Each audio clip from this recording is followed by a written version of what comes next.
Avis vascular center మన దేశంలోనే the best varicose vein hospital.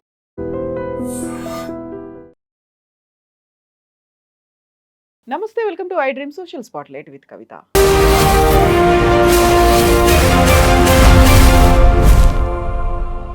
ఇరాన్ని పాత జాతీయంలోకి తీసుకెళ్తాను, ఇరాన్ జాతీయత లేకుండా చేస్తాను, నాగరికత పూర్తిగా తుడిచిపెట్టుకుపోతుంది అని చెప్పిన డొనాల్డ్ ట్రంప్ ఎందుకని సడన్ గా 2 వారాల సీజ్ ఫైర్ ని అనౌన్స్ చేశాడు? అందులోనూ పాకిస్తాన్ ఎందుకని ఇంటర్వ్యూన్ అయింది? ఏప్రిల్ 10న నిజంగానే ఇస్లామాబాద్ లో టాక్స్ జరగబోతున్నాయా? ఇందులో ఎవరు ఇంటర్వ్యూన్ అయ్యారు, ఎవరు బెండ్ అయ్యారు? నెక్స్ట్ ఇజ్రాయెల్ ఏం చేయబోతోంది? మనతో పాటుగా ఉన్నారు రీసెర్చ్ అనలిస్ట్ ఆదిత్య కృష్ణ గారు. హలో అండి, నమస్తే. సో మనం గతంలో ఇజ్రాయెల్, అమెరికా, ఇరాన్ గురించి మాట్లాడుకున్నానికి ఈ రోజుకి ఎంటైర్లీ డిఫరెంట్ సిచ్యువేషన్ సినారియోస్ కనిపిస్తున్నాయి. ఈ పీస్ టాక్స్ కావచ్చు, లేకపోతే 2 వీక్స్ సీజ్ ఫైర్ వెనకాల ఏం జరిగి ఉంటుందని మీరు అనుకుంటున్నారు? అంటే ఇది యాక్చువల్గా ఇది ఒక పాజ్ రావాలని చెప్పి దాదాపుగా అందరూ కూడా దేవర్ హోపింగ్, అన్ని దేశాలు ప్రతిదీ ఎక్సెప్ట్ అల్సే ఇజ్రాయెల్ ఒక్కటి పక్కన పెడితే మిగతా వాళ్ళందరూ కూడా ఏదో ఒకటి ఇది ఆగాలి అనే ఉద్దేశంలోనే ఉన్నారు. సో మనం ట్రంప్ కూడా ఇంతకు ముందు మాట్లాడుకున్నాం. ఆయన ఏ స్టేట్మెంట్ ఇచ్చినా, ఏ థ్రెట్ ఇచ్చినా మళ్ళీ ఒక ఆఫ్ ర్యాంప్ అంటే అది తగ్గించే ఆ గొడవని ఎట్లా ఒకటి కంక్లూడ్ చేసే అవకాశం కూడా ఆయన పెట్టి ఈ సోషల్ అనే దాంట్లో పోస్ట్లో పెడుతున్నారు. ఫర్ ఎగ్జాంపుల్ ఆయన మాటిమాటిగా అన్నారు, మా మిలిటరీ ఆబ్జెక్టివ్స్ మీట్ అయిపోయాము, వి మే పుల్ అవుట్ సూన్, లేకపోతే మాకు కావాల్సిన సాధించేసాం అంటూనే ఉంటాడు, మళ్ళీ థ్రెటన్ చేస్తూనే ఉంటాడు. సో ఇప్పుడు ఎనీవే అది కంక్లూజన్కి వచ్చేసరికి మీరు చూస్తే ఆయన లాంగ్వేజ్ మార్చాడు బాగా. ఇన్ఫాక్ట్ లాంగ్వేజ్ మారింది ఎప్పటి తర్వాత, ఒక ఏప్రిల్ 4th 5th ఒక F-15 పడింది అని కొన్ని రిపోర్ట్స్ వచ్చాయి. బట్ అతను దొరకట్లేదు, అని కనబడట్లేదు, అది సర్చ్ అండ్ రెస్క్యూ ఆపరేషన్ చేస్తున్నాం అన్నారు. సో ఇరాన్ చెప్పింది అంటే వాళ్ళు ఇంకా సర్చ్ అండ్ రెస్క్యూ చేయలేదు, అని జరిగేది ఇక్కడ ఇది కాదు ఇంకేదో జరుగుతుంది అన్నారు. యూఎస్ అది కాదు ఇదే జరుగుతుంది అన్నారు. తర్వాత ఇరాన్ చిన్నగా ఫోటోలు రిలీజ్ చేసింది. అక్కడ పెద్ద పెద్ద C-130 ప్లేన్స్ అవన్నీ కూడా యూఎస్వి ఇస్ఫహాన్ వాళ్ళ న్యూక్లియర్ బేస్ కింద అవన్నీ మొత్తం బాంబ్ అయిపోయి మొత్తం బ్లాస్ట్ అయిపోయి అమెరికన్ ప్లేన్స్ ఉన్నాయి. ఓన్లీ డెబ్రీస్ గా మిగిలిపోయాయి, డెబ్రీ లాగా మిగిలింది అది. తర్వాత అది యూఎస్ అదంతా కాదు, అది టేక్ ఆఫ్ అవ్వలేక అక్కడ ఉండిపోయాయి అన్నారు. అప్పుడు ఇరాన్ ఇంకా స్టేట్మెంట్ ఇచ్చింది, 12 ఎయిర్క్రాఫ్ట్స్ పడగొట్టేసాము, 2 బ్లాక్ హాక్స్ కొట్టాము, 2 లిటిల్ బర్డ్స్ కొట్టాము, ఒక A-10 కొట్టాము, 2 C-130s కొట్టాము. తర్వాత వాళ్ళు అడిగారు, ఇన్ని ఫ్లైట్స్ ఒకటి సెక్యూరిటీ, ఒక సేఫ్టీ ఆపరేషన్ కోసం, రెస్క్యూ ఆపరేషన్ కోసం, ఒక్కళ్ళ కోసం ఇన్ని ఫ్లైట్స్ ఎందుకు వస్తాయి అని చెప్పి దాని తర్వాత చిన్నగా అనలిస్టులు కూడా పట్టుకున్న వాళ్ళు ఏం చెప్పారంటే, బాస్ ఇక్కడ జరిగింది రెస్క్యూ ఆపరేషన్ కాదు, ఒక పైలట్ కోసం రెస్క్యూ ఆపరేషన్ కాదు. అక్కడ మీరు చూస్తే ఇరాన్లో అరౌండ్ సెంట్రల్ పోర్షన్లో మనకి ఇస్ఫహాన్, నటాన్స్, ఫోర్డో ఈ 3 న్యూక్లియర్ బేసెస్ ఉంటాయి. అక్కడ ఎన్రిచ్మెంట్ అక్కడే జరుగుతుంది అంటారు. అవన్నీ కూడా డీప్ అండర్ గ్రౌండ్ బేసెస్లో ఉంటాయి, about 300 feet under the ground ఉంటుంది. దానివల్ల దాని బంకర్ బస్టర్ బాంబ్స్తో కూడా కొంచెం కష్టమే.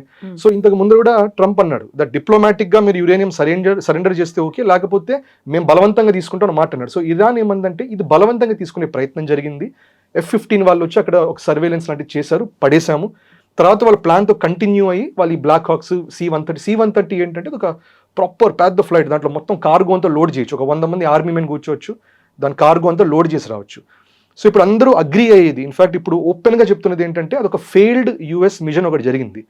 సో వాళ్ళు సైలెంట్ గా వెళ్ళి అండర్ నైట్ కవర్ వాళ్ళు ఎక్కువ ఫ్లైట్స్ తీసుకొని ఇస్ఫహాన్ దగ్గర ల్యాండ్ అయ్యి ఈ బేసెస్ లోపలికి వెళ్ళి, న్యూక్లియర్ బేసెస్ లోపలికి వెళ్ళి యురేనియం మొత్తం పట్టుకొని ఎక్కిచేసి ఎగ్జిట్ అవుదాం అనుకుని అది ఫెయిల్ అయింది. బికాస్ ఇరాన్కి ఇంటెల్ ఉంది, వెయిట్ చేసింది, కొట్టింది. దాని తర్వాత చూస్తే ట్రంప్ భాష మారిపోయింది, వాళ్ళ మీద F వర్డ్ వాడుతూ, వాళ్ళ చాలా అబ్యూజివ్ గా, చాలా భయంకరమైన అబ్యూజివ్ గా రాస్తూ, అంటే ఒక రకమైన ఫ్రస్ట్రేషన్ లాగా చూపించారు. అప్పటికే అందరూ అన్నారు దట్ ఈయనకి మతి స్థిమితం తప్పేసింది. దీనికి 25th అమెండ్మెంట్ పట్టుకుని, 25th అమెండ్మెంట్ అంటే యూఎస్లో ఆ అమెండ్మెంట్ ఏమంటుందంటే, ప్రెసిడెంట్ సరైన పరిస్థితులు లేకపోయినా, లేకపోతే చనిపోయినా ఏమైనా ఉన్నా కూడా అతన్ని పక్కన పడేసి వైస్ ప్రెసిడెంట్ తీసుకురావచ్చు అని, that is what the amendment says.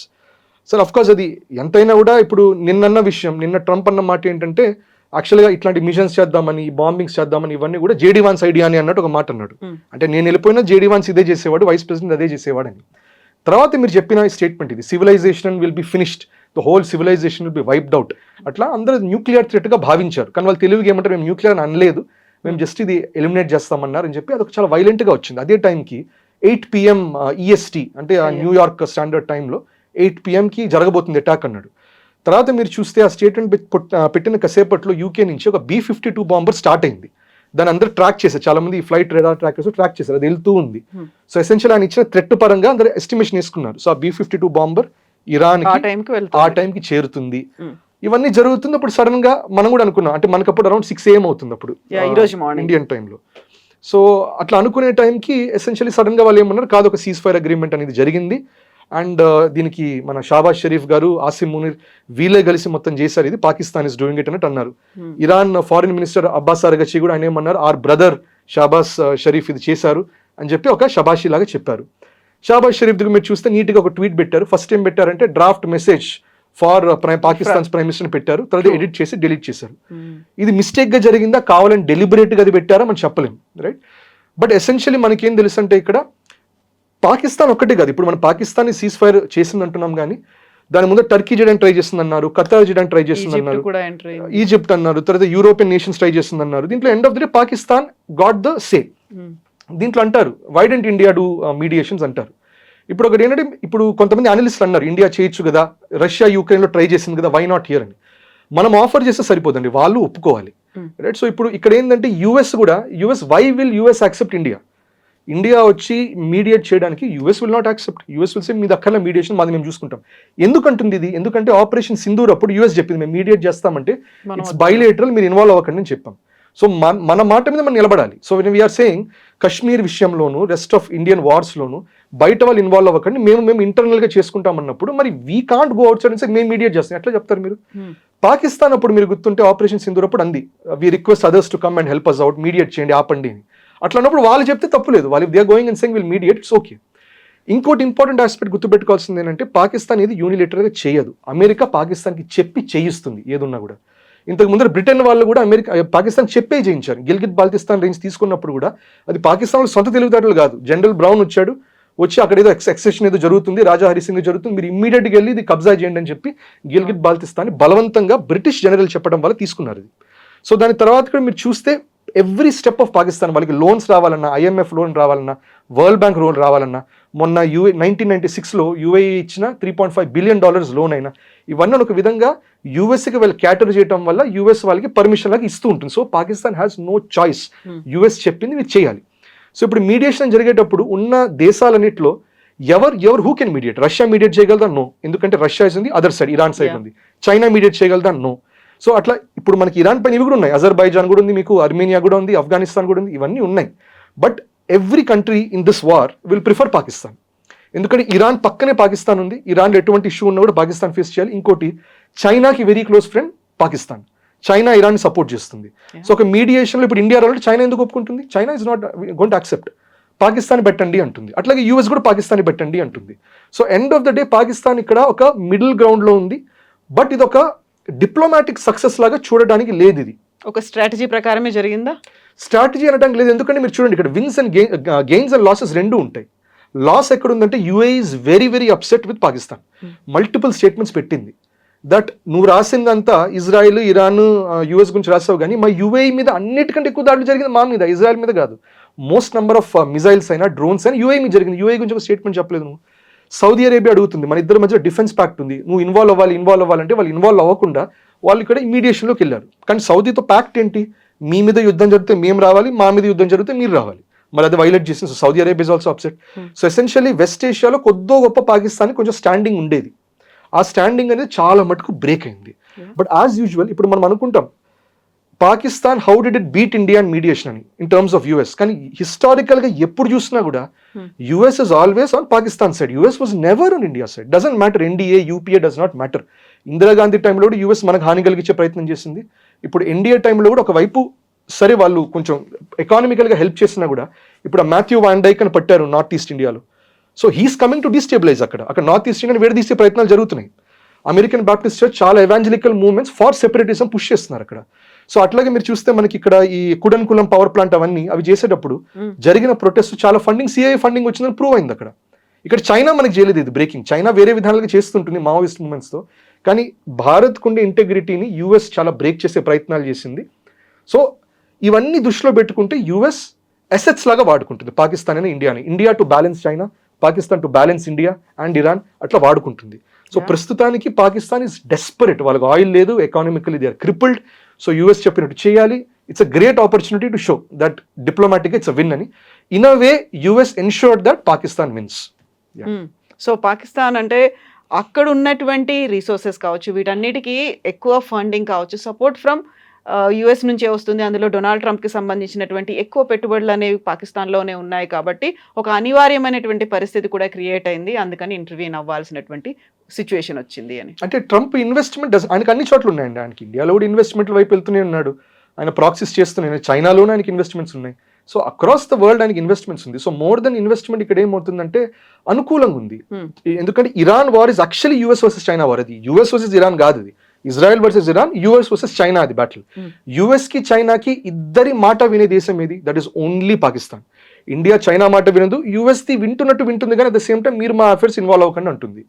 So ఇండియాది ఏంటి, మనకి మన ఎనర్జీ సెక్యూరిటీ చూసుకోవాలి. Energy security we been talking to Iran diplomatically, we're getting it. వేరే రకమైన మనకి జియో పొలిటికల్ సెక్యూరిటీ చూసుకోవాలి, అది మనం ఇజ్రాయెల్తో మాట్లాడుతున్నాము, యూఎస్తో మాట్లాడుకుంటున్నాం, చైనాతో ట్రేడ్ సెక్యూరిటీ మనం చూసుకుంటున్నాం. సో మన జాగ్రత్తలు మనం పడుతున్నాం. పాకిస్తాన్కి ట్రేడ్ వైజ్ పరిస్థితి బాగాలేదు, ఎకానమీ పరిస్థితి బాగాలేదు. యూఏఈ సౌదీ మొన్ననే అన్నాయి మా లోన్స్ తిరిగి ఇచ్చేసామాక ఇంకా నీకు ఎక్స్టెన్షన్ చేయమని చెప్పేశారు. అదొక ప్రాబ్లం అవుతున్నది, ఇంటర్నల్గా వాళ్ళకి మొత్తం బ్రేక్ అవుతున్నది. ఇంకోవైపు వాళ్ళకి గ్లోబల్ స్టాండింగ్లో ఒక హై లెవెల్లో కనిపించకపోతే ఆల్రెడీ రూమర్స్ వస్తున్నాయి దట్ ఇండియాలో ఒక ఆపరేషన్ సింధూర్ 2.0 లాంటి మోడ్కి వెళ్తున్నది, ప్రిపరేషన్స్ జరుగుతున్నాయి, పరిస్థితులు అనుకూలంగా ఉన్నాయని. ఇప్పుడు ఇది చేయడం వల్ల వాళ్ళు ఏమంటారు, మేము ఇంత పెద్ద వార్ నాపేమో, మా మీద ఇండియా దాడి చేస్తుంది, మీరు అందరూ ఇన్వాల్వ్ అవ్వండి ఇప్పుడు మళ్ళీ అంటారు. సో అట్లా దానివల్ల ఇండియా నిజంగా ఆపరేషన్ సింధూర్ 2.0 చేయాలన్నా కూడా దానికి వాళ్ళు ఒక సేఫ్టీ నెట్ లాగా పెట్టుకున్నారు ఈ మీడియేషన్ ద్వారా. In a way US చేయించినట్టే. యూఎస్ ఇంకోటి చేయించడానికి కారణం ఏంటంటే ఇది గుర్తుపెట్టుకోవాలి. జనరల్గా ఎప్పుడైనా మనం యూట్యూబ్లో చెప్పినా కూడా పిఓజేకే గురించి మనం మాట్లాడినప్పుడు కమెంట్స్ అంటారు, ఎందుకు మనకు ఆ భూమి ఎందుకు పిఓజేకే, అక్కడంతా టెర్రరిస్టులు పడి ఉన్నారు, మనకేం అవసరం లేదు అంటారు. What we should remember is మనకి పిఓజేకే లేదు కాబట్టే కింద మీద పడి మనం చాబహార్ పోర్ట్ డెవలప్ చేయాల్సి వస్తుంది. మనకి రష్యాతో రూట్స్ లేదు కాబట్టే మనం రష్యా మొత్తం అక్కడ నార్త్ సీ మీదుగా వాళ్ళు షిప్స్ పంపించి మెడిటరేనియన్ మీదుగా తీసుకొచ్చి సూయజ్ కెనాల్ మీదుగా తీసుకొచ్చి ఇక్కడ దాకా తీసుకొస్తున్నాం. And it costs many crores of money to get that oil, to get energy, to do trade. ఒక పిఓజేకే మన దగ్గర ఉండుంటే మనకి ఎనర్జీ సెక్యూరిటీ సేఫ్గా ఉండేది, economy would have been much better, మనకి ధరలు చాలా తక్కువ ఉండేది. చైనాకి పాకిస్తాన్కి అసలు బార్డర్ మ్యాప్ టచ్ అయ్యేది కాదు. పిఓకే వల్లనే చైనాను పాకిస్తాన్ నేబర్స్ అయ్యాయి, లేకపోతే అసలు సంబంధమే లేదు. So PoJK is very important. So అది ఎట్టి పరిస్థితిలో యూరోప్ వెస్టర్న్ పవర్స్ భారత్ దగ్గరికి రానివ్వకుండా ఎట్టి పరిస్థితిలో చేస్తారు, ఎస్పెషల్లీ యూఎస్ఏ. సో గతంలోనే డొనాల్డ్ ట్రంప్ బోల్డ్ అని యుద్ధాలు ఆపాడు కాబట్టి ఆయన నోబెల్ పీస్ ప్రైజ్కి మేము రికమెండ్ చేస్తున్నామని షాబాజ్ షరీఫ్ చెప్పారు. ఆసిఫ్ మునీర్ కూడా అదే మాట అన్నారు. ఇప్పుడు అదే ఇద్దరు పర్సన్స్ ఈ యుద్ధానికి మీడియేషన్ చేస్తున్నారు అనుకుంటే ట్రంప్ రికమెండ్ చేయాలంటారా వీళ్ళని? సో డెఫినెట్ ట్రంప్ రికమెండ్ చేయరు, కానీ అది ఐరనీ, అది మీరు అన్నట్టు ఐరనీ. వాళ్ళు అతనికి నోబెల్ పీస్ ప్రైజ్ అన్నారు, కానీ వీళ్ళు చేసింది సింబాలిక్గా పీస్ అన్నట్టు సింబాలిక్ ఉంది. కానీ అఫ్కోర్స్ ఇది ఒక 2 week సీజ్ ఫైర్, ఇది కంప్లీట్ సెసేషన్ ఆఫ్ వార్ అనేది కాదు. అండ్ ఇంకోటి పబ్లిక్లో అందరికీ తెలిసిన విషయమే that end of the day ఇది యూఎస్ పాకిస్తాన్కి చెప్పి చేయించినటువంటి విషయం. First of all they are not even eligible for peace prize. అది అవ్వాలంటే మీరు టెర్రరిజం ఆపాలి. అవును. సో అది most of the world knows. ఇప్పుడు వరల్డ్ టెర్రరిజం ఇండెక్స్ లో కూడా నంబర్ 1 ర్యాంక్ లో పాకిస్తాన్ ఉంది. నంబర్ 1 ర్యాంక్ లో పాకిస్తాన్ టెర్రరిజం ఇండెక్స్ లో ఉన్నప్పుడు పీస్ ప్రైజ్ వాళ్ళకి వచ్చే సమస్య లేదు అక్కడ. బట్ ఆఫ్ కోర్స్ వాళ్ళు ఇది స్పిన్ చేసి మళ్ళీ చెప్తారు, మేము చెప్పినప్పుడు పాపం ట్రంప్ గారు పీస్ కోసం ముందరకు వచ్చారు, మళ్ళీ ఆయనకి ఇవ్వండి పీస్ ప్రైజ్ అంటారు. పాకిస్తాన్కి కావాల్సింది ఇవన్నీ కాదు, నోబెల్ ప్రైజ్లు అవన్నీ కాదు. పాకిస్తాన్ కావాల్సింది మనీ. వాళ్ళు ఉన్న ఎకానమిక్ ఇష్యూస్కి all they want is as much loans as possible, as much investments as possible. వాళ్ళకి అది కావాలి. సో దానికోసం వాళ్ళు ఏదైనా చేస్తారు. సో ఇన్ అ వే ఇండియాకి మనం మీడియేషన్ చేయడం ఇంపార్టెంట్ కాదు, వార్ ఆగడం మనకి ఇంపార్టెంట్. ఎందుకంటే మనకి ఎనర్జీ సెక్యూరిటీకి ఆల్రెడీ చిన్నగా ప్యానిక్ అవడం మొదలు పెట్టారు, అందరూ హోర్డింగ్ చేయటాలు ఇవన్నీ అవుతున్నాయి. మనకి వార్ ఆగడం ముఖ్యం. సో దానికి పాకిస్తాన్ మనం ఒక ఇన్ అ వే యుఎస్ ద్వారా జరిగినా కూడా వీ షుడ్ అప్రిషియేట్ దట్. సరే ఏదో ఒకటి వాళ్ళ ద్వారా జరిగింది, హ్యాపీ, వార్ అయితే ఆగింది. ఇది మనకు కావాల్సింది, మనకు కూడా కావాల్సింది ఇదే, like the rest of the world. దీంట్లో నచ్చనిది ఎవరికి అంటే ఇజ్రాయెల్కి ఏమాత్రం నచ్చదు. ఒరిజినల్గా మీరు యుద్ధం స్టార్ట్ చేసినప్పుడు ఏమేమి కీ పాయింట్స్ చెప్పారో అవన్నీ స్టేటస్ కోలోనే ఇన్ఫాక్ట్ ఇంకా ఉధృతమై ఉన్నాయి. రెజిమ్ చేంజ్ అన్నారు, రెజిమ్ చేంజ్ అని ఒక 80 ఏళ్ళు అతను తీసేసి ఒక 50 ఏళ్ళు అతను పెట్టారు. ఇంకా కొంచెం ఎక్కువ ఫియర్స్ చేసే అతను ఉన్నారు. ఐఆర్జీసీ అంతకు ముందర కొంచెం రిస్ట్రెంట్ గా ఇప్పుడు ఇంకా అగ్రెసివ్గా ఉన్నారు. యురేనియం ఎన్రిచ్మెంట్ ఆపుంచారు, ఇప్పుడు ఇంకా అగ్రెసివ్గా ముందుకు తీసుకెళ్తారు. దానిపైన ఇంతకుముందు స్టేట్ ఆఫ్ హార్మోస్ ఫ్రీగా ఉంటుంది, ఇప్పుడు దాని మీద టోల్ పెడతామంటున్నారు. సో మీరు అనుకున్న ఆబ్జెక్టివ్స్ రెజిమ్ చేంజ్ అవ్వనియండి, యురేనియం ది పొసెషన్ తీసేసుకోవడం అవ్వనియండి, లేకపోతే ఎనీ అదర్ థింగ్. లేకపోతే వాళ్ళకి ఇప్పుడు వీళ్ళు అంటున్నారు దట్ లెబనాన్ లో కూడా మీరు అటాక్ సీజ్ చేయాలి, మీరు హూతీస్ మీద, హమాస్ మీద, వీళ్ళందరి మీద ఆపేసేయాలి. ఇవన్నీ వాళ్ళ కండిషన్స్ లో ఉన్నాయి, ఇరాన్ కండిషన్స్ లో. సో మీరు ఏ విషయాలు చెప్పి మీరు యుద్ధానికి వెళ్ళారో none of that has been met. So ఆ యాంగిల్ ఆబ్జెక్టివ్ ఆఫ్ వార్ఫేర్ లాగా చూస్తే ఇజ్రాయెల్ కి యుఎస్ కి పరాజయం జరిగినట్టే. వాళ్ళు ఏది చెప్పారో అది జరగల. గోల్ పోస్ట్ ఇప్పుడు ట్రంప్ కూడా మార్చేశాడు. He's not talking about uranium, he's not talking about regime change. ఏమన్నాడు, ఇది యంగ్ రెజిమ్, వీళ్ళు ఇంకా రీజనబుల్ గా ఉన్నారు, ఇప్పుడు స్టేట్ ఆఫ్ హార్మూస్ తెరవటమే మన గమ్యం అన్నాడు. యాక్చువల్గా యుద్ధం ముందు స్టేట్ ఆఫ్ హార్మూస్ తెరిచే ఉంది, ఇప్పుడు దాన్ని ముయించి తెరవడంలో దాంట్లో ఏముంది అసలు? సో ఎసెన్షియల్ అట్లా చూసుకుంటే కొంచెం డిఫీటింగ్ సైడ్ లోనే ఉంది. బట్ యుఎస్ దాన్ని ప్రమోట్ చేసుకుంటుంది, దట్ మా వల్ల రెజిమ్ తగ్గింది, మా వల్ల టెర్రర్ అటాక్స్ తగ్గబోతున్నాయి, ఇవన్నీ వాళ్ళు చెప్తారు. But Israel will not be happy at all. So ఈ 2 weeks ఏం జరగబోతుందంటే ఒక మ్యాసివ్ గేమ్ జరుగుతుంది. ఇజ్రాయెల్ ఏదన్నా చేసి యుద్ధం కంటిన్యూ అయ్యేటట్టు ప్రయత్నం చేయాలి. యుఎస్కి ఏంటంటే it is not at all good. దానికి యుఎస్కి ఓవరాల్ మోరల్ స్టాండింగ్, దానికి ఉన్న పవర్ఫుల్ గ్లోబల్ ఇమేజ్ అనేది బాగా డెంట్ అవ్వడం ఏమని ఎనివే జరిగింది. బట్ ఇది చూడాలి, ఇదంతా ఈ పవర్ ప్లే ఎట్లా అవుతుంది, చివరికి ఇజ్రాయెల్ నెగ్గుతుందా లేకపోతే యుఎస్ కావాల్సినట్టు చిన్నగా వార్ని వైండ్ అప్ చేస్తారనేది చూడాలి. సో గతంలో ఇరాన్ని ముల్లాస్ లేకుంటే అక్కడ ఉన్నటువంటి రిలీజియస్ లీడర్స్ హ్యాండ్ ఓవర్ చేసుకున్నారు, మొత్తం వాళ్ళ చేతుల్లోనే రన్ అయ్యింది. ఇప్పుడు ఐఆర్జీసీ వచ్చింది, రివల్యూషనరీ గార్డ్స్ అంటే దానికంటే కూడా చాలా అగ్రెసివ్గా వెళ్ళేటువంటి ఈ పర్సన్ చేతిలో ఇరాన్ ఉన్నప్పుడు ఇజ్రాయెల్ ఊరుకుంటుందా? ఎందుకంటే ఇదే ఇరాన్ ఇజ్రాయెల్ని ఎలిమినేట్ చేయాలనుకుంది, ఇజ్రాయెల్ అందుకోసమే ఇరాన్ మీద అటాక్స్ చేస్తూ వచ్చింది. సో మోర్ అగ్రెసివ్నెస్ అనేది ఇప్పుడు ఇరాన్కి వచ్చేసింది కదా. అంటే ముందరి నుంచి అయోతొల్లా సుప్రీం, సో ఆయన affairs involve ayatollah is already supreme. వాళ్ళకున్న ఫారిన్ మినిస్టర్ అబ్బాస్ అరగ్చి ఆయన్ని డీలింగ్ చేస్తున్నారు. ఐఆర్జీసీ ఓన్లీ వార్ డాక్ట్రిన్ అక్కడ వార్ నడుపుతున్నది. కానీ ఇక్కడ ఏమందంటే అయోతొల్లాని వాళ్ళు చంపేసిన మరుక్షణం వాళ్ళకి మొసైక్ డిఫెన్స్ డాక్ట్రిన్ అనేది యాక్టివేట్ అయింది. అంటే ఏంటంటే 31 districts ఆఫ్ ఇరాన్ ఎవరిది వాళ్ళది, ఇట్స్ ఫ్రీ గేమ్, ఎవరికి కావాల్సిన వాళ్ళు అటాక్ చేయండి, మీకు కావాల్సిన అమ్యునిషన్ మీ దగ్గర ఉంది, మీకు ఏది కావాలంటే చేయండి, కొన్ని రూల్స్ ఇచ్చేసారు, ఎవరిది వాళ్ళకి ఇచ్చేసారు. అది సో దానివల్ల ఏమి ఇప్పుడు చూడండి, మీరు సీజ్ ఫైర్ అని చెప్పినా కూడా ఇంకా ఇజ్రాయెల్ మీద వెళ్తున్నాయి, ఇంకా ఇజ్రాయెల్ మీద అటాక్స్ జరుగుతున్నాయి ఇప్పుడు. రైట్, సో ఇజ్రాయెల్ అంటుంది, ఇప్పుడు నిన్న కూడా ట్విట్టర్లో మీరు చూస్తే చాలా మంది అన్నారు సీజ్ ఫైర్ అయినా గంటలోనే ఏంటి మళ్ళీ వెపన్స్ అటాక్స్ అవుతున్నాయని. ఎందుకంటే ఇప్పుడు సీజ్ ఫైర్ చేసింది ఎవరు, అక్కడ ఉన్న సివిల్ గవర్నమెంట్ చేసింది, అక్కడ ఆ ఫారిన్ మినిస్టర్ వేరే డిప్లొమాట్స్ అందరూ కలిసి చేశారు. కానీ ఈ మిలిటరీ డాక్ట్రిన్ ఐఆర్జీసీ వాళ్ళ ఈ 31 districts ఉండే మొసైక్ డాక్ట్రిన్ ఆపాలంటే ఎవరు ఆపాలి? అది అయోతొల్లా ఆపాలి. అయోతొల్లా ఎవరు? ఖమేనీ మీద రిపోర్ట్స్ ఏమంటున్నాయి, ఆయన ప్రస్తుతానికి హాస్పిటల్ ఉన్నారంటున్నారు. యుఎస్ ఇజ్రాయెల్ ఏమంటుంది, ఆయన కొమటో స్టేజ్ లో ఉన్నారంటున్నారు. వీళ్ళు ఏమంటున్నారు, ఇంజూర్డ్గా ఉన్నారు కానీ he's fine, in fact cease fire ఈయనే ఒప్పుకున్నారు వీళ్ళు అంటున్నారు. సో అది ఆగాలి అంటే కాన్స్టిట్యూషనల్ ఇరాన్కి ఆ సుప్రీం లీడర్ మాత్రమే ఆపగలరు. సో ఆయనకి ఏమన్నా అయితే ఇది ఆగదు, జరుగుతూనే ఉంటుంది ఇది. రైట్, సో ఈ డాక్ట్రిన్ చూసుకుంటే ఐఆర్జీసీ కెన్ బి కంట్రోల్డ్. కానీ దానికి ఏంటప్పుడు యుఎస్ ఇజ్రాయెల్ రికగ్నైజ్ ఏం చేయాలి, Khamenei is the genuine ruler, ఎవరిని రెజిమ్ చేంజ్ చేయాలనుకుంటున్నారో వాళ్ళని వీళ్ళు మళ్ళీ కాదు హీజ్ అ లెజిటిమేట్ రూలర్ అని చెప్తే కానీ ఈ అటాక్స్ అనేవి ఆగవు. సో ఈ ట్రిక్కీ సిచ్యువేషన్ లో ఇరాన్ పెట్టేసింది ఇజ్రాయెల్ ని, యుఎస్ ని. So I think war wise ఇంకా అంటిల్ ఆ రికగ్నిషన్ వచ్చేదాకా అయతొల్లా ఖమేనీకి the younger one, junior one, ఆయనకి రికగ్నిషన్ యూఎస్ ఇచ్చేదాకా మేబీ ఇట్లాంటి చిన్న చిన్న అటాక్స్ జరుగుతూనే ఉంటాయి. కానీ అఫ్ కోర్స్ మన సింధూర్ అప్పుడు గుర్తుపెట్టుకోవచ్చు మనం, సీజ్ ఫైర్ అని డిక్లేర్ అయిన తర్వాత కూడా ట్రంప్ అది పోస్ట్ పెట్టారు, డిక్లేర్ అయిన తర్వాత కూడా నెక్స్ట్ 1-2 days దాకా కూడా ఇంటర్సెప్షన్స్ జరిగాయి మన ఎయిర్ స్పేస్ లో. మరి దానికి ఎందుకు చేస్తారో అది చెప్పలేము కానీ but they do it, they shoot it and we bring it. వాళ్ళు ముందే టార్గెట్ చేసి ఫిక్స్ చేసి పెట్టుకుంటారు, చేస్తారు. వాళ్ళు ఏమంటారు, అక్కడ లోకల్ గా వాళ్ళకి న్యూస్ అందలేదు, వాళ్ళు చేశారు ఇది అనేస్తారు. ఇక్కడ ఇట్స్ ప్రాపర్ డాక్ట్రిన్. సో కొన్ని రోజులు జరుగుతాయి, ఇంటర్సెప్షన్స్ జరుగుతాయి, అంత అగ్రెసివ్ అటాక్స్ జరగవు కానీ ఇంటర్సెప్షన్స్ అయితే జరుగుతుంటాయి. సో ఇప్పుడు కేవలం ఇరాన్ మాత్రమే కాదు, లెబనాన్ లో ఉన్నటువంటి కొన్ని ప్రాక్సీ గ్రూపులు దాని మీద కూడా మీరు ప్రెషర్ పెట్టొద్దు, ఫ్రీ హ్యాండ్ గా వదిలేసేయండి అనేటువంటి ఆ 10 demands అనేది పెట్టింది. సో ఇరాన్ మెల్లిమెల్లిగా మళ్ళీ విస్తరిస్తున్నట్టే కనిపిస్తోంది కదా అక్కడ ఉన్నటువంటి ప్రాక్సీ గ్రూపులకి సంబంధించి. అంటే ఇక్కడ ఒక చిన్న డిఫరెన్స్ ఉంది. ఇక్కడ డిఫరెన్స్ ఏంటంటే విస్తరించడం అంటే అది ఏమంటుంది, ఇరాన్ మా మీద యుద్ధం చేయకపోతే మేము మించేము, మేము ఇజ్రాయెల్ని అటాక్ చేసామంటే ఇది ఇరాన్ స్టాండ్ పాయింట్, అది కాదు. ఇరాన్ స్టాండ్ పాయింట్ ఏమంటుంది, ఇజ్రాయెల్ మీద అటాక్స్ హూతీస్ లేకపోతే హెజ్బొల్లా, హమాస్ ఎందుకు చేస్తున్నారు, వాళ్ళు వీళ్ళ మీద చేస్తున్నారు కాబట్టి చేస్తుంది. వాళ్ళు యూరోప్ నుంచి వచ్చారు, వాళ్ళు ఆక్యుపై చేసుకున్నారు, పాలెస్టైన్ ఆక్యుపై చేస్తున్నారు, పాలెస్టైన్ వాళ్ళు 2 state థియరీ ఒప్పుకోవట్లేదు, వీఆర్ ఓకే విత్ 2 state, వాళ్ళు ఒప్పుకోవట్లేదు వీళ్ళు అంటారు. అఫ్కోర్స్ లోకల్గా ఉండే హమస్ వాళ్ళు కూడా 2 state థియరీ లేదు, ఏం లేదు, మొత్తం పాలెస్టైన్ వాళ్ళు ఇజ్రాయెల్ వద్దు అని హమస్ వాళ్ళు అంటూనే ఉంటారు. అందుకని ఇజ్రాయెల్ కూడా అంటుంది మాకు 2 state ఓకే అని, కానీ హమస్ వినదు కాబట్టి వీళ్ళు వైప్ దమ్ అవుట్ అంటున్నారు. ఇక్కడ మీరు చూడాల్సింది అంటే లెబనాన్లో కూడా సదర్న్ లెబనాన్ చాలా మటుకు ఇజ్రాయలీ పొసెషన్లోకి వెళ్ళిపోయింది. ఇప్పుడు ఈ వార్ టైంలో సదర్న్ లెబనాన్ ఆల్రెడీ టెరిటరీ పెరిగినట్టు ఇప్పుడు ఇజ్రాయెల్ది, వాళ్ళ ఫోర్సెస్ ఉన్నాయి అక్కడ. సో గెయిన్ వైజ్ చూడాలంటే టెరిటరీ గెయిన్ జరిగింది ఇజ్రాయెల్కి. ఇరాన్కి జరిగిన గెయిన్ ఏంటంటే ఇక్కడ ఇరాన్కి స్ట్రెయిట్ ఆఫ్ హార్ముజ్ ఇన్నాళ్ళు నువ్వు ఎప్పుడు టాల్ చేయలేదు, దాని మీద టాల్ గేట్ లేదు, ట్యాక్స్ లేదు, ఇప్పుడు నీకు ట్యాక్స్ చేసే ఒక కేపబిలిటీ అనేది వచ్చింది. సో ఎకానమికల్గా that is massive, that is billions of dollars of money flowing in to Iran. So ఈ యాంగిల్లో చూసుకుంటే రెండు వైపులా కొన్ని గెయిన్స్ అనేవి ఉన్నాయి. న్యాచురల్గా ఇప్పుడు హెజ్బొల్లా, హమస్, హూతీస్ వీళ్ళు ముగ్గురు కూడా they are working for Iran కాబట్టి ఇరాన్ సీజ్ ఫైర్ నెగోషియేషన్ డెఫినెట్గా ఉంటుంది, వాళ్ళ మీద అటాక్స్ ఆపాల్సిందే అని అంటుంది.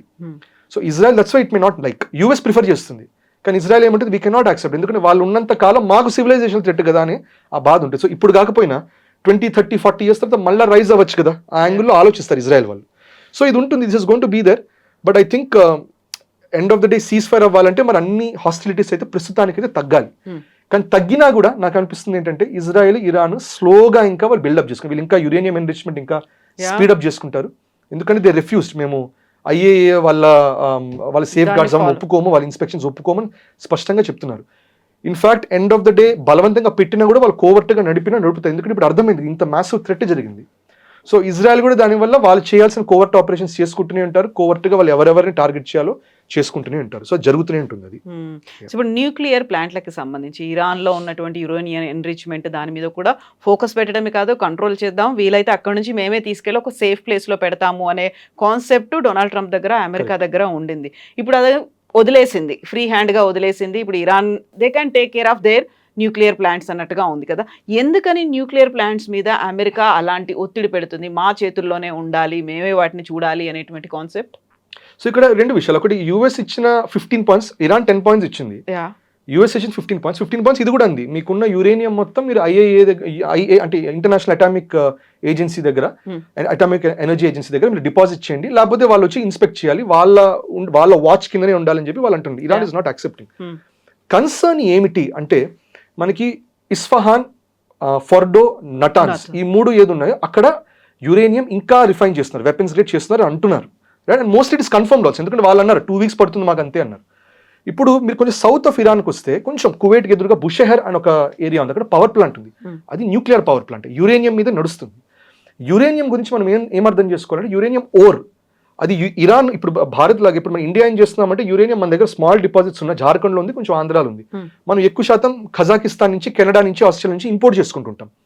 ఇరాన్కి సిగ్నిఫికెంట్ యురేనియం డిపాజిట్స్ దాని కొండల్లోనే ఉంది, ఈస్ట్ ఆఫ్ యురేనియంలో ఉంది, లోకల్గా పడుంది. అవన్నీ యురేనియం 238. సో వాళ్ళు బయట శాంక్షన్స్ పెట్టినా కూడా అక్కడికి వెళ్ళి మైనింగ్ చేసుకుని తెచ్చుకుంటారు. సో 238 యురేనియం ఉంది. 238 యురేనియంతో పవర్ జనరేషన్, వెపన్స్ జరగదు. అది ఏం చేయాలంటే ఎన్రిచ్మెంట్ అనేది చేయాలి, యురేనియం 235 చేయాలి.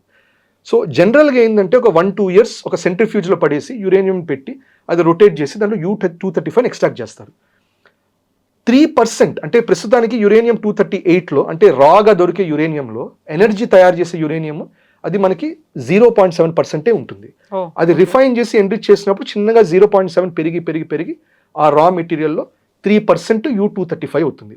అప్పుడు పవర్ అనేది పవర్ ప్లాంట్స్లోకి వెళ్తాయి. అది కొంతమంది 5% చేస్తారు, 10% చేస్తారు, అంతే ఎఫిషియన్సీ పెరుగుతుంది. ఇప్పుడు 0.7% నుంచి 3% ఎన్రిచ్మెంట్కి మీకు 2-3 ఇయర్స్ పడితే 3% నుంచి మీకు 90% ఎన్రిచ్మెంట్కి 2-3 నెలలు పడుతుంది అంతే. Okay, right. సో 0 అంటే మనకి కార్ లాగా గేర్ 1లో ఎక్కువ ఎనర్జీ కన్సూమ్ చేస్తుంది, గేర్ 1 నుంచి 5 దాకా అంతే ఎనర్జీ కన్సూమ్ చేయదు. అట్లాగే మీకు ఎన్రిచ్మెంట్లో కూడా ఏమవుతుందంటే 0 నుంచి 3 దాకా 5 దాకా మీకు టైం పడుతుంది, కానీ ఆ 3 నుంచి మీకు 90% దాకా it doesn't take any time. With వాళ్ళు అన్నట్టే 2 వీక్స్లో వాళ్ళు చేయొచ్చు. సో 90% అనేది న్యూక్లియర్ టెస్ట్ల కోసం యూస్ చేస్తారు. Anything above let's say anything about 60% is nuclear keep. Anything in fact ఏమంటారంటే 10%, 20% పై నుంచి థ్రెట్ మొదలవుతుంది ఇంకా. సో 30-60% తర్వాత కూడా ఆల్రెడీ సిగ్నిఫికెంట్. 90% పైన it's extremely potent, extremely fissile. అంటే U238 బదులు 90% దాంట్లో U235 ఉంటుంది. So that is weapons grade. So Iran దగ్గర న్యూస్ ఏమంటుందంటే ఆల్రెడీ యురేనియం 235 60% అయిపోయింది అది ఎన్రిచ్మెంట్ అని. 60% 90% ఎంతసేపు? అందుకని వాళ్ళ మినిస్టర్స్ అన్నారు అది మాకు 2 వారాల పని నిజంగా చేయాలనుకుంటే తలుచుకుంటే అని ఒక మాట. అది that is not a bluff, that is a reality. అందుకని యూఎస్కి ఎప్పుడు కూడా ఏ దేశం చేసినా కూడా ఈ టెన్షన్ ఉంటుంది. సో అందుకని ఎవరెవరు న్యూక్లియర్ వెపన్స్లోకి వెళ్ళలేదో ఈ నాన్ ప్రాలిఫరేషన్ ట్రీటీ ఇవన్నీ పెట్టి ఎట్టి పరిస్థితుల్లో వాళ్ళు అసలు న్యూక్లియర్ ఎనర్జీ కూడా వద్దు అన్నట్టు చెప్తారు. 3% to 90% just matter of time. మనకు కూడా అప్పట్లో హోమీ జహాంగీర్ బాబా కూడా ఆయన కేంబ్రిడ్జ్లో చదువుకున్నారు. కేంబ్రిడ్జ్ జరిగినప్పుడు అక్కడే నీల్స్ బోహర్ వాళ్ళందరితో కూడా మాట్లాడారు. అప్పుడు రకరకాల డిస్కషన్ జరుగుతున్నాయి. ఇప్పుడు 30s అట్లా న్యూక్లియర్ ఏదో కొత్తగా వస్తుంది, ఏదో కొత్తగా కనిపెట్టామని చెప్పి డిస్కషన్ జరుగుతుంటే ఆయన విన్నారు. అప్పుడు ఆయన అనుకున్నారు దీంట్లో ఏదో పవర్ జనరేషనే కాదు, something big is going to happen అని. సో ఆయన ఇక్కడ మన పార్లమెంట్లో కూడా ఇక్కడ మాట్లాడినప్పుడు ఏమన్నారంటే ఫస్ట్ మనకి ఎట్టి పరిస్థితుల్లో యురేనియం ఎన్రిచ్మెంట్ అండ్ ఇన్ఫాక్ట్ మనకు థోరియం ఉంది. సో థోరియం నుంచి మనం యురేనియం ఎక్స్ట్రాక్ట్ చేసే టెక్నాలజీని ఫాస్ట్గా చేయాలి మనం. అప్పుడు కొంతమంది అడిగారు అంటే మీరు వెపన్స్ వైపు కూడా వెళ్తారా అన్నారు. కాదు, ప్రస్తుతానికి పవర్ ఎనర్జీ వైపు, కానీ మనం టెక్నికల్ కేపబిలిటీ ఉండాలి. ఆ పొలిటికల్ డెసిషన్ ఆఫ్ అది మనం వెపన్ చేస్తాం అది రేపటి విషయం, ఇవాళ విషయం కాదు. ఫస్ట్ టెక్నికల్ ఎబిలిటీ ఉండాలి అన్నారు. అన్న తర్వాత ఆఫ్ కోర్స్ 1965లో చైనా వాళ్ళ ఫస్ట్ న్యూక్లియర్ ఎక్స్ప్లోజన్ టెస్ట్ చేశారు. చేసిన తర్వాత హోమీ జహాంగీర్ బాబా ఏమన్నారంటే భారత్ తలుచుకుంటే మనం కూడా 18 months లోపల we can make a nuclear weapon అన్నారు. అక్టోబర్ 1965లో మనకి చైనా ఫస్ట్ టెస్ట్ చేస్తే ఐ థింక్ జనవరి 1965లో హోమీ జహాంగీర్ బాబా స్టేట్మెంట్ ఇచ్చారు. And by February he was assassinated. అవును. అండ్ ఇన్ఫాక్ట్ లాల్ బహదూర్ శాస్త్రి కూడా ఆయన వెళ్ళి చైనా న్యూక్లియర్ టెస్ట్ చేసిన వెంటనే ఆయన అన్నారంటారు హోమీ జహాంగీర్ బాబా దగ్గరికి వెళ్ళి ఎంతసేపులో చేయగలం మనం వెపన్, కొంచెం చేయాల్సి వస్తుందేమో అన్నారు. సో ఫస్ట్ లాల్ బహదూర్ శాస్త్రిని చంపేశారు ఆర్ వాట్ ఎవర్, ఆయన చనిపోయారు. Mysterious deaths in Tashkent. ఆయన చనిపోయిన 11 రోజుల్లో ఈ Homi Jehangir Bhabha again mysterious plane crash, right? So uranium అనేది or nuclear power in essence, that is the thing. దానికి అన్యూజబుల్ ఫార్మాట్ నుంచి ఎనర్జీ రావడానికి చాలా టైం పడుతుంది. అక్కడి నుంచి వెపన్ చేయడానికి it is only a matter of political will, it is not a technical issue. So దానివల్ల యూఎస్ ఇస్ ఆల్వేస్ స్కేర్డ్. దానివల్ల అందుకని ఫర్ సమ్ రీజన్ మన దేశంలో కూడా చాలా మంది న్యూక్లియర్ సైంటిస్ట్ చాలా మంది ప్రాణాలు కోల్పోయారు, మిస్టీరియస్ డెత్స్ జరిగాయి ఇట్లా. ఇవాళ కూడా చూస్తుంటాం, ఇవాళ నిన్నటి న్యూస్లో కూడా ఉంది దట్ ఇస్రోలో కూడా చాలా మంది కాంప్రమైజ్ అవుతున్నారని అని ఒక అతని స్టేట్మెంట్. మరి దాని మీద జరగాలి, దాని మీద ఇంకా జరగాలి, ఇన్వెస్టిగేషన్ జరగాలి. నంబినారాయణప్పుడు తెలిసిన విషయమే, ఆయన విషయంలో ఆయన్ని ఫ్రేమ్ చేశారని, అప్పుడు క్రయోజెనిక్ ఇంజన్ అంతా మంది బాగా వెనకాల పడిందని. ఇప్పుడు రీసెంట్గా వచ్చిన అతను అన్నారు that BrahMos related technology, Navik related technology ఇవన్నీ ఇన్ఫర్మేషన్ దుబాయ్ ద్వారా లీక్ అవుతున్నాయని చెప్పి ఒక మాట అన్నారు ఆయన. సో ఇవన్నీ కూడా చాలా మటుకు సిఐఏ ఎసెట్స్ కన్నేసి ఉంచుతాయి. ఐఎస్ఐ ఎసెన్షియల్లీ మీరు చూస్తే పాకిస్తాన్ ఏజెన్సీ లాగా భావించకండి. ISI is America's extension in this region. So అందుకని US will always be very careful with any nuclear power. Then what about thorium? మన దగ్గర ఉన్నటువంటి పవర్ ప్లాంట్ అవుతుందా, అది న్యూక్లియర్ గా మారుతుందంటారా? కరెక్ట్. సో మనకి ఏంటంటే అప్పట్లో హోమీ జహాంగీర్ అందరూ యురేనియం వైపు వెళ్తుంటే అప్పట్లో బాబా అప్పట్లోనే ఆయన రియలైజ్ అయ్యారు. And he was hardly in 20s. ఆయన 20s ఉన్నప్పుడు ఏం రియలైజ్ అయ్యారంటే యూరేనియం అందరి దగ్గర బాగుంది, లెట్ దెమ్ ఫోకస్ ఉంది, మనం థోరియం మీద ఫోకస్ చేద్దామన్నారు. అందరూ అదేంటి నీల్స్ బోర్ వీళ్ళు వాళ్ళందరూ యురేనియం థోరియం ఎందుకు అన్నారు. అప్పుడు ఆయన అన్నారు మన దగ్గర surplus 25% of world's deposit thorium మన దగ్గర ఉంది, ఒడిశాలో, ఆంధ్రాలో, కేరళలో, తమిళనాడులో 25%. అంటే వరల్డ్స్ 1/4 డిపాజిట్స్ మన దగ్గర ఉంది, మ్యాస్ వరల్డ్స్ లార్జెస్ట్ డిపాజిట్స్. అది మనం ఎక్స్ట్రాక్ట్ చేయాలి. మరి ఎక్స్ట్రాక్ట్ చేయండి అంటే ఎక్స్ట్రాక్ట్ చేయడానికి అది తేలిక కాదు, ఇది టైం పడుతుంది. ఎందుకు టైం పడుతుందంటే మనం ఆయన ఒక 3 స్టేజ్ న్యూక్లియర్ పవర్ ఒక ప్రాజెక్ట్ ఒకటి డిసైడ్ చేశారు అప్పట్లోనే. This all happened in 40s. So ఆ ప్లాన్ ప్రకారం ఏం చేశారంటే ఫస్ట్ మనం ఒక స్టేజ్ చేయాలి. ఏం చేయాలంటే మనం యురేనియం 238ని అవసరమైతే మనది లేకపోతే బయట వాళ్ళకి తీసుకొచ్చి కొంచెం ఎన్రిచ్ చేయాలి. దానికి ఒక వేస్ట్ వస్తుంది ప్లూటోనియం, అది వేస్ట్ చేయొద్దు. దానితో స్టేజ్ 2 రియాక్టర్కి వెళ్దాం. దాంట్లో మనం ప్లూటోనియంనే వాడి మళ్ళీ యురేనియం నుంచి ఇంకా ఎక్కువ ప్లూటోనియం తీసుకురావాలి. దాన్ని ఫాస్ట్ బ్రీడర్ రియాక్టర్స్ అంటారు. అది మొన్ననే మన ఐ థింక్ మొన్న మన ప్రధానమంత్రి నరేంద్ర మోదీ జీ అన్నారు క్రిటికాలిటీ రీచ్ అయింది, we have succeeded stage 2. Criticality అంటే మనం పవర్ ఇవ్వకుండా, మనం రా మెటీరియల్ ఫ్యూల్ ఇవ్వకుండా దానికదే న్యూక్లియర్ చైన్ రియాక్షన్ మెయింటైన్ అవుతుంది. అది మొన్ననే అచీవ్ చేసాం అది. సో హోమీ జహాంగీర్ బాబా అనుకునే స్టేజ్ 1, 2, 3లో ఫస్ట్ దాంట్లో కేపబుల్ ఒక యురేనియంది రియాక్టర్ రావాలి, హెవీ వాటర్ రియాక్టర్ ఒకటి తయారవ్వాలి, దాంతో బేసిక్ పవర్ వస్తుంది, కల్పాకం లాంటివన్నీ అదే. ప్రస్తుతానికి ఇండియాలో మనకి న్యూక్లియర్ బేస్డ్ పవర్ వచ్చేది అబౌట్ ఐ థింక్ 1 to 1.5% మాత్రమే. France is using 70% nuclear, we're using only 1% nuclear. అది కాకుండా అబౌట్ 47-48% మంది కోల్ బేస్డ్, మిగతాదంతా సోలార్, విండ్ ఇవన్నీ చేస్తున్నాం. సో ఈ 1% ఇప్పుడు చిన్నగా ఏమవుతుందంటే ఇప్పుడు మనం రీసెంట్గా ఈ ఫాస్ట్ బ్రీడర్ రియాక్టర్, బ్రీడర్ అంటే ఏంటంటే మనం ఆ ఫ్యూయల్ని మనం పంపించి ఫ్యూయల్ని ఇంకా మల్టిప్లై చేస్తున్నాం. సో ఇప్పుడు చిన్నగా స్టేజ్ 3లోకి వెళ్తుంది. ఆ స్టేజ్ 3 ఏం చేయాలంటే ప్లూటోనియంని వాడి థోరియం నుంచి యురేనియం 233 లాగి దాని ద్వారా పవర్ చేయాలి. అది చేసిన వెంటనే now thorium can be used to create power. And why this is important అంటే మనకి పర్ డే రఫ్లీ మనకి the amount of coal consumed for power మనకి దాదాపుగా లెట్స్ సే అరౌండ్ 25 లక్షల టన్నుల కోల్ పడుతుంది మనకి. 25 లక్షల టన్నుల కోల్ ఫర్ పవరింగ్ ఇండియా. దాంట్లో 1 టన్ ఆఫ్ యురేనియం ఇచ్చే పవర్తో మనకి రఫ్లీ 35 lakh tons of coal equivalent అవుతుంది. 35 లక్షల టన్ను కోల్ ఎంత ఎనర్జీ ఇస్తుందో 1 ton థోరియం అంతే ఇస్తుంది. అది మీరు ఆయిల్లో నుంచి జనరల్గా ఎవరు పవర్ జనరేట్ చేయట్లేదు, కానీ ఆయిల్లో కన్వర్ట్ చేస్తే రఫ్లీ మీరు అనుకోవచ్చు 2.5 కోట్ల బ్యారెల్ ఆయిల్ ఎంత పవర్ ఇస్తుందో 1 ton థోరియం అంత ఇస్తుంది. And it is clean, energy. దానివల్ల కార్బన్ ఎమిషన్స్ అనేవి ఏమి ఉండవు. సో దానివల్ల చిన్నగా మనం దానివైపు వెళ్ళాలి. And it take 30 years to reach it. So మనం అది రీచ్ అయిన మరుక్షణం మనకి ఎనర్జీకి we're self dependent, carbon footprint మనం తగ్గుతుంది. And about 400 to 500 years worth of electricity మనకి థోరియం డిపాజిట్స్ ఉంది ఇక్కడ. ఇది అప్పట్లోనే చెప్పారు, 40s లోనే హోమీ జహాంగీర్ బాబా ఆయన చెప్పిన విషయం ఇది. సో అది అన్లాక్ అవుతుంది. కానీ ఇది అన్లాక్ అవ్వని కూడా రకరకాల విశ్వ ప్రయత్నాలు జరుగుతాయి. ఎన్జిఓలు దిగుతాయి, సిఐఎస్ఎట్లు దిగుతారు, ఐఎస్ఐఎస్ఎస్ దిగుతారు, చైనా వాళ్ళు దిగుతారు. అందరు ఏదో ఒకటి చేసి ఆపే ప్రయత్నం చేస్తారు. ఇంటర్నల్గా సాబోటాజ్ చేస్తారు, లేకపోతే ఎన్జిఓలు వచ్చి ఏదో ఒక న్యూక్లియర్ ఇష్యూస్ వస్తాయని చెప్తారు, ఏదో ఒకటి చేసి ఆపే ప్రయత్నాలు చేస్తాయి. కానీ సివిల్ సొసైటీ మనం గుర్తుపెట్టుకోవాలి. ఇప్పుడు ఈ ఇరాన్ వార్ జరిగినప్పుడు కూడా మనకి ఎనర్జీ అనేది క్రైసిస్ లాగా అవ్వబోయింది. మనకి భయపడ్డాం, అందరూ భయపడుతున్నారు. ఇది థోరియం అనేది అన్లాక్ అయితే చాలా మటుకు ఇది ఎలిమినేట్ అయిపోతుంది. అండ్ ఐరానికల్గా 20-30 years అంటే మనం 2047 కల్లా ఇప్పుడు ఆత్మనిర్భర్ భారత్ అనే కంప్లీట్ అవుతుంది అప్పటికి. కరెక్ట్. సో ఆ టైంకి ఇది సక్సెస్ఫుల్గా ఎవ్వరు ఇప్పుడు మనకి ఇంటర్నల్గా ఎవరు ట్రేటర్స్ లేకుండా గద్దారీ చేయకుండా ఉండి, అట్లాగే బయట నుంచి ఎవరు సిఐఏ వాళ్ళు లేకపోతే ఐఎస్ఐ వాళ్ళు వేరే వాళ్ళు వచ్చి ఏం చేయకుండా ఉంటే మోస్ట్ లైక్లీ నెక్స్ట్ 20-30 yearsలో ఎనర్జీకి will be completely self reliant on green energy, on nuclear energy. So దానికి కావాల్సినటువంటి ఒక స్ట్రాటజీ అంటారు, ప్లానింగ్, ఎగ్జిక్యూషన్ అవన్నీ చేస్తుందో సెంట్రల్ గవర్నమెంట్ ఆర్ ఇండివిజువల్గా వాళ్ళే చేస్తున్నారు? సో మనకి ఇది గుర్తుపెట్టుకోవాల్సింది ఏంటంటే, హోమీ జహాంగీర్ బాబా అప్పట్లో నెహ్రూ గారికి ప్రపోజ్ చేసినప్పుడు ఆయన ఏమన్నారంటే, డిపార్ట్మెంట్ ఆఫ్ అటామిక్ ఎనర్జీ పెట్టండి, దీనికి ఎటువంటి బ్యూరోక్రటిక్ ప్రాసెస్ వద్దు, ఎటువంటి క్యాబినెట్ మినిస్టర్లు వద్దు, it will directly report to PM. So ఇప్పుడు మిమ్మల్ని అడిగాను అనుకోండి, who is the minister for atomic energy అంటే ఎవరు లేరు. ఎందుకు లేరంటే అప్పట్లో హోమీ జహాంగీర్ బాబా గారు చెప్పిన ఐడియా ఇది, దట్ ఇది ఎటువంటి మినిస్ట్రీ ఉండకూడదు, మేము మా పని మేము సైలెంట్గా చేసుకుంటూ ఉంటాము, మీకు పిఎంఓకి రిపోర్ట్ చేస్తాం, మీరు చేయాల్సింది ఏంటి, మాకు మీరు you give us the resources, give us the people, ఇవన్నీ చేయండి, దానిపైన సెక్యూరిటీ సిస్టమ్స్ పెట్టండి, ఇంటెలిజెన్స్ బ్యూరో దాని వాచ్ పెట్టించండి, లోకల్ పోలీస్ వాళ్ళ వాచ్ వాళ్ళు పెట్టాలి, అవసరమైతే ఎక్స్టర్నల్ థ్రెట్స్ ప్రొటెక్ట్ చేయడానికి రా ప్రొటెక్ట్ చేయాలి. సో ఇవన్నీ సెంట్రల్ గవర్నమెంట్ చేయాలి. So give them the freedom, సైంటిస్ట్కి వాళ్ళ ఫ్రీడమ్ ఇవ్వాలి చేయడానికి, వాళ్ళు చేసుకుంటూ పోతారు. మనం ఏం చేయాలి, సైంటిస్ట్కి ప్రొటెక్షన్ ఇవ్వాలి. అండ్ సైంటిస్ట్లోనే ఎవరన్నా ఇప్పుడు ఫర్ ఎగ్జాంపుల్ నమ్మినారాయణ కేసులకి ఎవరన్నా కాంప్రమైజ్ చేసే ప్రయత్నాలు, ఎవరన్నా అగేన్స్ట్ సైంటిస్ట్ చేసే ప్రయత్నాలు ఉంటే వాళ్ళని ప్రొటెక్ట్ చేసుకోవాలి. మన సైంటిస్ట్ మనం ప్రొటెక్ట్ చేసుకొని ఈ గద్దారీ చేసే వాళ్ళని ఎట్లా కొట్లా we should keep them at bay. దీనికి ఒక స్ట్రాంగ్ నేషనలిస్ట్ గవర్నమెంట్ లాంటి ఒక ఐడియా ఉండి మనం చాలా స్ట్రాంగ్ గా ప్రొటెక్ట్ చేసుకోవాలి. Then we will achieve this. So ఇప్పుడు జరిగినటువంటి ఈ సిచ్యువేషన్ ఆల్మోస్ట్ ఒక 38 days ఇవన్నీ చూసిన తర్వాత ఆయిల్ అండ్ న్యాచురల్ గ్యాస్ గురించి అదర్ కంట్రీస్ మీద డిపెండ్ అవ్వాలి, ఇప్పుడు స్ట్రెయిట్ ఆఫ్ హార్మూజ్ మీద ఎవరి పెత్తనం ఉండాలి, ఇలాంటివన్నీ చూసిన తర్వాత మనంతట మనం సెల్ఫ్ సఫిషియంట్గా ఉండాలి అనేటువంటి ఒక కాన్సెప్ట్ వచ్చింది కదా. మళ్ళీ మనల్ని మనం ఆ రీసోర్సెస్ని యూజ్ చేసుకోవాలి, ఎన్రిచ్ అవ్వాలి, ఇవన్నీ చేయాలి అంటే ఆబ్వియస్గా మీరు చెప్పినట్టుగా ఎక్స్టర్నల్ ప్రెషర్స్ ఇవన్నీ ఉంటాయి, ఆపే ప్రయత్నాలు ఉంటాయి. అవన్నీ కాదు, మన రిసోర్సెస్ మన కోసమే, మన భవిష్యత్తు కోసమే అంటే ఏం జరగాలంటారు? మనకి మెయిన్గా ఏంటంటే అండి, ఇది మీరు ఇస్రో అన్న చూడండి, డిఆర్డిఓ అన్న చూడండి, ఇవన్నీ చాలా మటుకు ఏంటంటే మనం సెల్ఫ్ డిపెండెంట్గానే చేసుకుంటున్నాం. మనం వీఆర్ నాట్, మనకి ఇప్పుడు ఇన్ఫాక్ట్ ఫైటర్ జెట్స్ కున్న ప్రాబ్లం అది. ఫైటర్ జెట్స్కి ఏంటంటే మనకి ఇంకా ఒక జెట్ ఇంజన్, మనకి అంత కేపబుల్ జెట్ ఇంజన్ లేదు. అందుకని మనం ఫ్రాన్స్ అడుగుతాము, లేకపోతే యూకేని అడుగుతాము, యూఎస్ని అడుగుతాము, వాళ్ళు వచ్చి కాసేపు ఇస్తారు, కాసేపు ఇవ్వరు, కాసేపు మేము టెక్నాలజీ ఇవ్వమంటారు, ఇష్యూస్ అన్ని మనకు నడుస్తుంటాయి.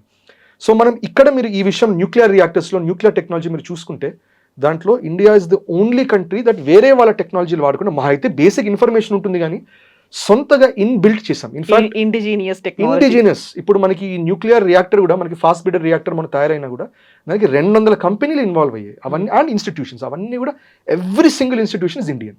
బయట వాళ్ళు ఎవరి హెల్ప్ తీసుకోవాలి. మన పోలార్ శాటిలైట్ లాంచ్ వెహికల్స్ ఇవన్నీ కూడా బయట దేశాలకు వెళ్ళి చదువుకొని వస్తారు కానీ మొత్తం indigenously develop. So indigenous development అనేది చాలా ఇంపార్టెంట్ అవుతుంది. సో దీనికి మనకి సెంట్రల్ గవర్నమెంట్ కంటే సివిల్ సొసైటీ గుర్తుపెట్టుకోవాలి. ఏం గుర్తుపెట్టుకోవాలి, ఇప్పుడు మనకి ఇప్పుడు పిల్లల దగ్గరికి వెళ్ళి what do want to do అంటే వాళ్ళకి ఇప్పుడు ఎస్పెషల్లీ మన స్టేట్స్లో వాళ్ళు సినిమా యాక్టర్లు కనిపిస్తారు, లేకపోతే వాళ్ళకి ఎవరో స్పోర్ట్స్ రోల్ మోడల్స్ వాళ్ళు రోల్ మోడల్స్ లా కనిపిస్తారు వాళ్ళు, విచ్ ఇస్ ఓకే. కానీ ఏంటంటే సైంటిఫిక్ టెంపర్మెంట్ కూడా మనకి ఇంకా పెరగాలి. సో అది పెరిగినప్పుడే మనం ఇవన్నీ ఇంకా అండ్ దేశభక్తి ఉండాలి మనకి, మనం చేయాలి, ఇండిజినియస్గా ఉండాలి. చైనా చాలా మటుకు ట్రై చేస్తున్నది, బట్ చైనా కూడా రష్యాతో వాటితో షేరింగ్ జరుగుతుంటుంది, ఇన్ఫర్మేషన్ షేరింగ్ జరుగుతుంది. మనకి చాలా మటుకు we're doing it indigenously. So ఇది ముందు ఇదే సాగాలి. సెంట్రల్ గవర్నమెంట్ కూడా దానికి పుష్ చేయాలి, మనలో ఉన్న టాలెంట్ని బయటకు తీసుకురావాలి. ఫర్ ఎగ్జాంపుల్ ఇరాన్లో కూడా ఇప్పుడు మొన్ననే వాళ్ళ ఫారిన్ మినిస్టర్ అన్నారు, వీ నీడ్ 1 million వాలంటీర్స్ అంటే వాళ్ళకి 12 million వాలంటీర్స్ వాళ్ళకి సబ్స్క్రైబ్ అయ్యారు. కొన్ని రిపోర్ట్స్ 14 million వాలంటీర్స్ అంది. సో మనకి అటువంటి ఒక మూవ్మెంట్ లాగా జరగాలి. దట్ మనకి నాలెడ్జ్ లేకపోయినా కూడా మేము ఇన్వాల్వ్ అవ్వాలనుకుంటున్నాం, ప్లీజ్ టెల్ us, మేము ఎట్లా కంట్రిబ్యూట్ చేయొచ్చు అని చెప్పి ప్రజలు కూడా ముందుకు రావాలి. అది ప్రభుత్వం కూడా ఏం చేయాలంటే దాన్ని ఎనేబుల్ చేయగలగాలి. బ్యూరోక్రటిక్గా పెట్టేసేసి అన్ని కట్టిబడేసేసి ఐఏఎస్ గారు సంతకం పెడతారు, దానికి ఇంత డబ్బులు ఇస్తే అవుతున్నట్టు కాకుండా అందరికీ ఎంకరేజ్ చేసి చిన్నగా సైంటిఫిక్ టెంపర్మెంట్ పెంచే రోజు మనకి ఎనర్జీ వైజ్ అయినా ఏదున్నా కూడా we will be incredible. And పిఓజేకి ఎప్పటికైనా కూడా ఇది మళ్ళీ రీట్రేట్ ఎందుకు చేస్తున్నట్టే కమెంట్స్లో అంటారు, అక్కర్లేదు మనకి అంటారు, లేకపోతే ల్యాండ్ కావాలి అక్కడ మనుషులు అక్కర్లేదు అక్కడ అంటారు. పిఓజేకి ఈజ్ ఆల్సో ఇంపార్టెంట్ బికాస్ పిఓజేకి ఒకసారి ఎస్టాబ్లిష్ అయిన వెంటనే భారత్ మొత్తము కూడా గ్లోబల్గా ఒక ఎనర్జీకి it will be the most important point. మనకి రష్యన్ ఆయిల్ వస్తుంది, స్ట్రేట్ ఆఫ్ హార్ముజ్ ఆయిల్ వస్తుంది, ఇటు స్ట్రేట్ ఆఫ్ మెలకా నుంచి అన్ని ట్రేడ్ జరుగుతుంది. Bharat will become very very important point. So ఇవన్నీ కూడా చిన్నగా అన్ని కలవాలి. గవర్నమెంట్ చేస్తుంది, మిలిటరీ చేస్తుంది, ప్రజలుగా మనం చేసేది మనం చేయాలి. సో ఓవరాల్గా ఒక కమిట్మెంట్ అనేది అక్కడ కనిపించాలి. Yes, thank you so much Adesh. Thank you అండి. And for more videos, please subscribe to iDream. Please subscribe to iDream. Please subscribe iDream. And please subscribe to iDream. For more videos, subscribe to iDream. please like, share and subscribe to the channel. Congratulations, iDream. Subscribe to iDream. Subscribe to iDream. So subscribe to iDream Media. iDream ki iDream team అందరికి huge congratulations. Please subscribe iDream Media. Please subscribe to iDream. Subscribe iDream. Please subscribe to iDream. I dream అంటే నా కళల ఛానల్ను subscribe చేసుకున్న నోరు తిరుగుతలేదు, మీరైతే గంట గుర్తు కొట్టండి. For more such videos, please subscribe to iDream. Subscribe to iDream. Please subscribe to iDream. Please subscribe iDream Media. Please do subscribe to I dream. Please subscribe to iDream Media. For best entertainment and information, please subscribe iDream. And don't forget to subscribe to iDream.